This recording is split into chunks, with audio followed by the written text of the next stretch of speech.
বাসি রুটি কখনো ফেলবেন না। এই যে বাসি রুটি, এগুলোকে আমি চুলার নিচে দিয়ে গরম করে রেখেছি। তারপর একটা প্যানে তেল দিয়ে এগুলোকে ভাজবেন।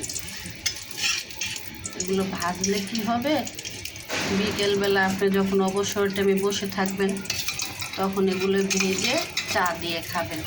এগুলো খেতে পাঁপড়ের মতন। আমি আটার রুটিটা কখনো ফেলি না, কিছু না যেই কোনো একটা আইটেম করে বাচ্চাদেরকে খাইয়ে দিই। দেখেন আমি আবার এখানে কি নিয়েছি, এটা হলো গরুর চর্বি।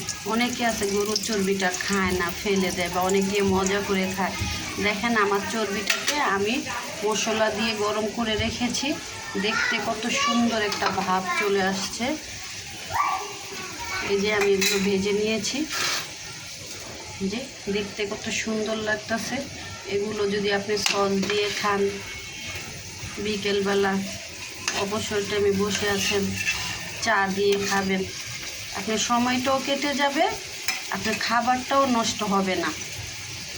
আশা করি একদিন ট্রাই করবেন। কেউ কখনো রুটি খাবার কখনোই নষ্ট করবেন না, খাবার অপচয় করা ভালো না।